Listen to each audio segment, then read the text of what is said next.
आप देखिए कि 26 जनवरी की परेड है, 26 जनवरी की परेड के अंदर बांग्लादेश के सैनिक भाग लेंगे, लेकिन बांग्लादेशी जो हैं, जिनको कथित बांग्लादेशी कहा जा रहा है, जो हिंदुस्तान के मुसलमान हैं, उन्हें बांग्लादेशी कह करके और उनको जो है यहाँ से भगाने की जो कोशिश हो रही है और हिंदू राष्ट्र बनाने की जो कोशिश हो रही है, ये एक बहुत बड़ी इस देश के अंदर जो है विडंबना है। और इस देश के लोगों को इस बात को समझना चाहिए। हमें ये समझ में नहीं आ रहा है कि इस देश में बांग्लादेश का जो वेस्ट बंगाल का चुनाव है, उसको लेते हुए एक तरफ आप जो है बांग्लादेश से अच्छे रिश्ते बना रहे हैं,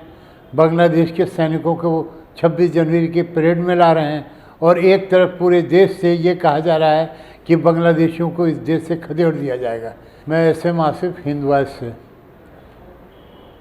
बांग्लादेश की 26 जनवरी की परेड में बांग्लादेश के सैनिक जो हैं परेड में भाग लेंगे, लेकिन बांग्लादेशियों को भारत से निकाला जाएगा। हमें ये समझ में नहीं आ रहा है कि इस देश में बांग्लादेश का जो वेस्ट बंगाल का चुनाव है, उसको लेते हुए एक तरफ आप जो है बांग्लादेश से अच्छे रिश्ते बना रहे हैं,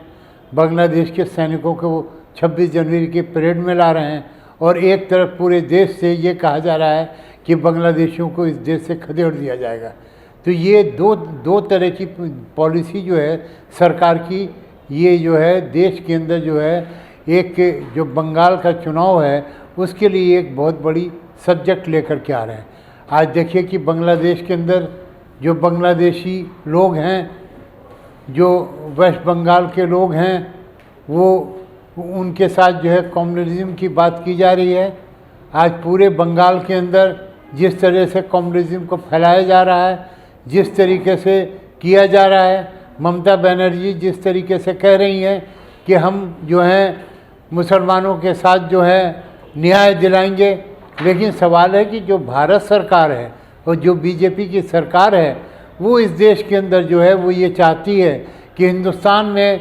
बांग्लादेशियों को निकालने और खदेड़ने की जो बात की जा रही है, बांग्लादेश के नाम पर हिंदुस्तान के मुसलमानों को हिंदुस्तान से भगाने की जो कोशिश हो रही है, ये एक बहुत बड़ी बीजेपी की चाल है। और इसके आड़ में वो मुसलमानों को बर्बाद करने की कोशिश कर रही है। मकसद उनका जो है, जो आसाम के अंदर भी जो सब्जेक्ट लेके आए थे, वो यही आए थे कि बांग्लादेशी यहाँ पर हैं और बांग्लादेशी को हटाने के लिए ये लाया जाए और किया जाए। लेकिन जब वहाँ पर हुई NRC आई तो उसके अंदर बांग्लादेशी नहीं निकले, बल्कि इनके ही लोग सामने आ गए। आज ये बांग्लादेश का नाम लेकर के हिंदुस्तान के मुसलमान को निकालने की जो कोशिश कर रहे हैं, इस देश से इनको जो है कैंपों में ले जाना चाह रहे हैं, ये एक बहुत बड़ी साजिश है। और इस साजिश को जो है आप लोगों को समझना पड़ेगा। आप देखिए कि 26 जनवरी की परेड है, 26 जनवरी की परेड के अंदर बांग्लादेश के सैनिक भाग लेंगे,